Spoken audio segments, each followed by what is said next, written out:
and all the things that are essential to a good society, we begin to rebuild the relationships of community.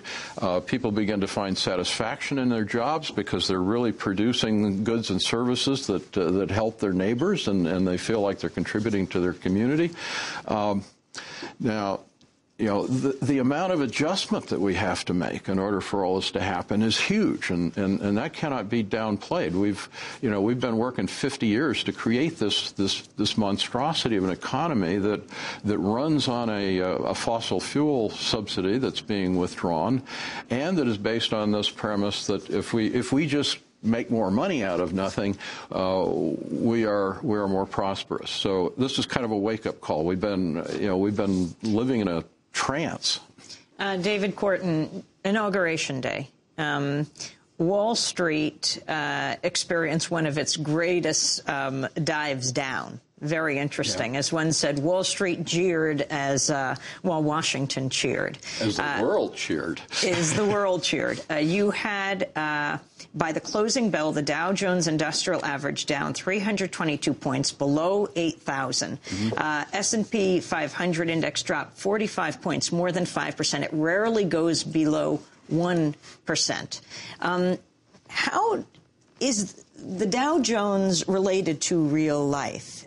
When it goes up, is that good for America? Is that good for the world? When it goes down, is that bad? Well, the interesting thing is when it goes up, what it really means is that rich people are getting richer than the rest of us, or they're getting richer faster. And it's actually bad. Now, you know, if you really accepted it in the context of the way we're supposed to think about it, that's generating more and more resources for productive activity. But in fact, most of the Wall Street funding is focused on funding speculation. And of course, most of the trading, at least 90% of the trading, probably more like 95% of the trading that goes on Wall Street, has nothing to do with funding real businesses. It's just exchanging pieces of paper. So when the market goes up quickly, that's a financial bubble. It has absolutely nothing to do with anything related to real wealth. I mean, this is part of the insanity of it, that we have come to believe that a financial bubble is actually creating wealth, where it does absolutely nothing except create additional financial credits. And yet the business commentators are always talking about we created so much wealth was created in the market today, or so much wealth was destroyed. That's the phantom wealth. And what part of some of your prescriptions for a way out of this economic quagmire do you believe that the team that Barack Obama is assembling, Larry Summers and Timothy Geithner and these others, will be able or even willing to try to address? Well, certainly Summers is one of the ultimate neoliberal free market ideologues. What does that mean? It means he's been a promoter of the idea of unregulated markets. He was, by my understanding, he was actively involved in the dismantling of Glass-Steagall so that you could consolidate the depository banks with the investment banks, with the brokerages and so forth, which then get us into banks creating money by lending it essentially to themselves. And that's where the system really starts spinning out of control. Timothy Geithner was head of the New York Federal Reserve, which really is considered to be the lead Federal Reserve organization, all during the time that they were going through the processes of deregulating the financial markets, and even the Federal Reserve pouring trillions of dollars in that go way beyond the bailout of the Treasury Department.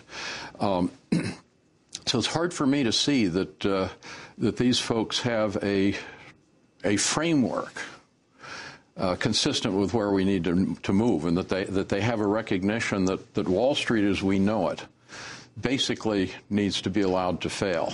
And in fact, we should be putting in regulations not only not to make it work, but to stop the speculation And if you stop the speculation, if you stop the usury, the excessive interest charges and so forth, Wall Street will in fact collapse. Now, I was fascinated. I hadn't heard this yet, but you mentioned that the government's starting to actually talk about takeover of some of the big banks.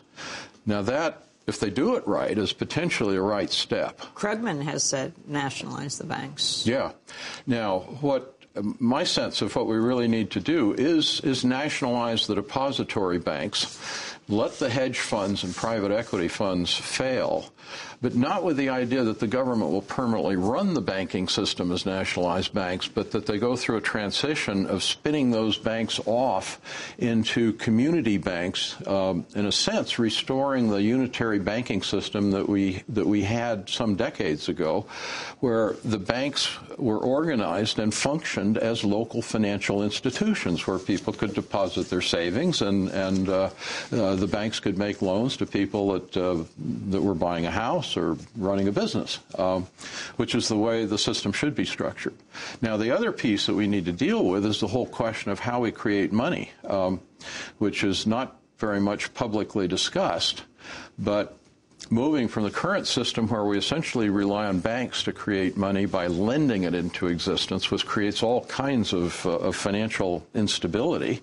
And it also means that, in a sense, every economic transaction we're paying rent to the bank for the money, when it's quite possible for government to spend the money into existence as it is needed to build a much more stable money supply.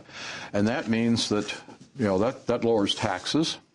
In terms of the Obama stimulus package, people talk, where's that money come from? And, it's very likely if we do it in the traditional way, we'll either borrow it from the banks, which means the banks will create it out of nothing and we will be paying interest on it. Or if we borrow it abroad, it may be banks in China or Japan creating the money, which then we pay interest on. And it makes a whole lot more sense to develop a whole new orderly system by which the money is essentially issued by the federal government, and then we don't owe anybody anything. What if the banks are nationalized? The taxpayers have to take on the bad debt, the bad assets, and then they reprivatize them when they get healthy? Well, that's an interesting question. I think there's good reason to say don't take on the bad debts. Let them go into bankruptcy and then let them go into bankruptcy and then take over the assets to restructure. Now, this gets us into a huge additional problem in that in the creation of phantom wealth, and of course many of these derivatives and so forth were ultimately sold off to pension funds or to university endowments or local municipality trust funds or whatever. And you begin to look at that, and what you realize is that the total financial claims that were built up through that process far exceed any real wealth of the planet, which means that they are fictitious. They can never be realized. We've been treating money as a storehouse of value. What it really is, it can be a storehouse of expectations.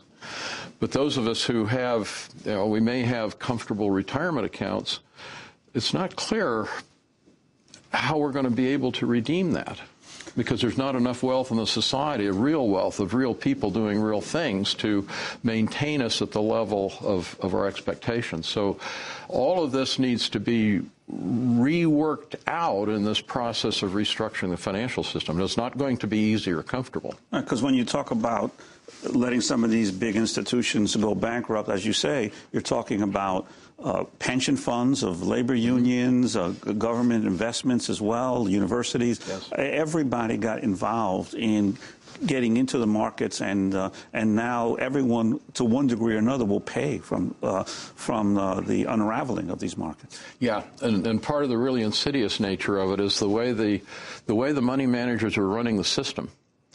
They're creating all of these fictitious transactions as a justification for collecting fees from the system, such as that some of the highest compensated hedge fund managers were taking home more than $1 billion a year in compensation. Now, that's where we need to do some serious taxation to recover that money. That's pure theft. And what they were really doing was raiding the equity of these funds, which was supposed to be the cushion against risk. And so again, this is a form of fraud that cannot be allowed to endure. David Korten, what does the end of empire mean? The end of empire. This puts it all in a historical context, and it very much relates to democracy. 5,000 years ago, as a species, we moved away from more community-oriented forms of organization. We began to organize ourselves by dominator hierarchy. I refer to that period of the move to empire, and it was not just about one nation dominating another, but it was about a dominator hierarchy at all levels of society, from the relationships among